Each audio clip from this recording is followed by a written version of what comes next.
પાટણમાં નગરપાલિકાની ચૂંટણીના પગલે કોંગ્રેસે મોંઘવારી, બેરોજગારી અને મુદ્દાઓને ઉમટવાડીની ઊંટ લારીમાં બેસાડીને શહેરમાં વિશાળ રેલીનું આયોજન કર્યું હતું। જો કે આ રેલીમાં કોરોના ગાઈડલાઈનના ધજાગરા ઉડતા હોય તેવા દ્રશ્યો પણ જોવા મળ્યા હતા। પાટણમાં યોજાનાર નગરપાલિકાની ચૂંટણીને લઈ કોંગ્રેસે અનોખી રેલીનું આયોજન કર્યું હતું। વધતા જતા પેટ્રોલના ભાવને કારણે બાઇક રેલી નહીં પણ ઊંટ લારી લઈ રેલી નીકાળવામાં આવી હતી। તેની સાથે ચૂંટણી લડી રહેલા તમામ 44 ઉમેદવારો તેમના સમર્થકોને લઈ ગેસના બાટલા સાથે રાખી રેલીમાં જોડાયા હતા અને વધતી જતી મોંઘવારીનો મેસેજ લોકો સુધી પહોંચાડવાનો પ્રયાસ કરવામાં આવ્યો હતો।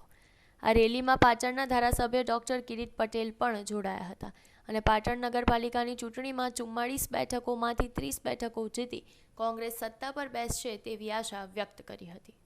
પાલિકાની અંદર તમામ 44 કોર્પોરેટરો મેદાનમાં ઉતાર્યા છે અને તમામ કોર્પોરેટરો મજબૂત છે।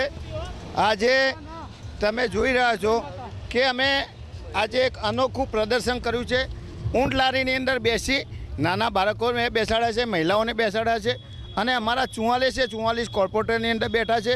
આ રેલી યોજવાનો અમારો હેતુ એ છે કે શિક્ષણની અંદર લોકડાઉનની અંદર બાળકો સ્કૂલે ભણવા નથી થયા અને છતાં પણ એમની ફી ઉઘરાવવામાં આવે છે। આનાથી બાળકોના મગજ ઉપર પણ અસર થઈ છે। મોદી સાહેબે કહ્યું હતું કે મારી બહેનો તમે મને 15 પૈસાનું પોસ્ટકાર્ડ લખજો। આજે પોસ્ટકાર્ડનો 1 રૂપિયો થઈ ગયો। મોદી સાહેબનું પોસ્ટકાર્ડ કોઈ જગ્યાએ મળતું નથી અને જે ગેસના બાટલાના 300 રૂપિયા હતા એ આજે 825 થઈ ગયા। તેલના ડબ્બા પણ અમે સાથે રાખ્યા છે, ગેસના બાટલા પણ અમે સાથે રાખ્યા છે કે ગેસના તેલના ડબ્બાનો ભાવ 12 મહિના પહેલાં 1200 રૂપિયા હતો, ત્યારે મગફળીનો ભાવ 900 રૂપિયા હતો। આજે મગફળીનો ભાવ 870 છે, ત્યારે તેલના ડબ્બાનો ભાવ એ 2400 થયો છે।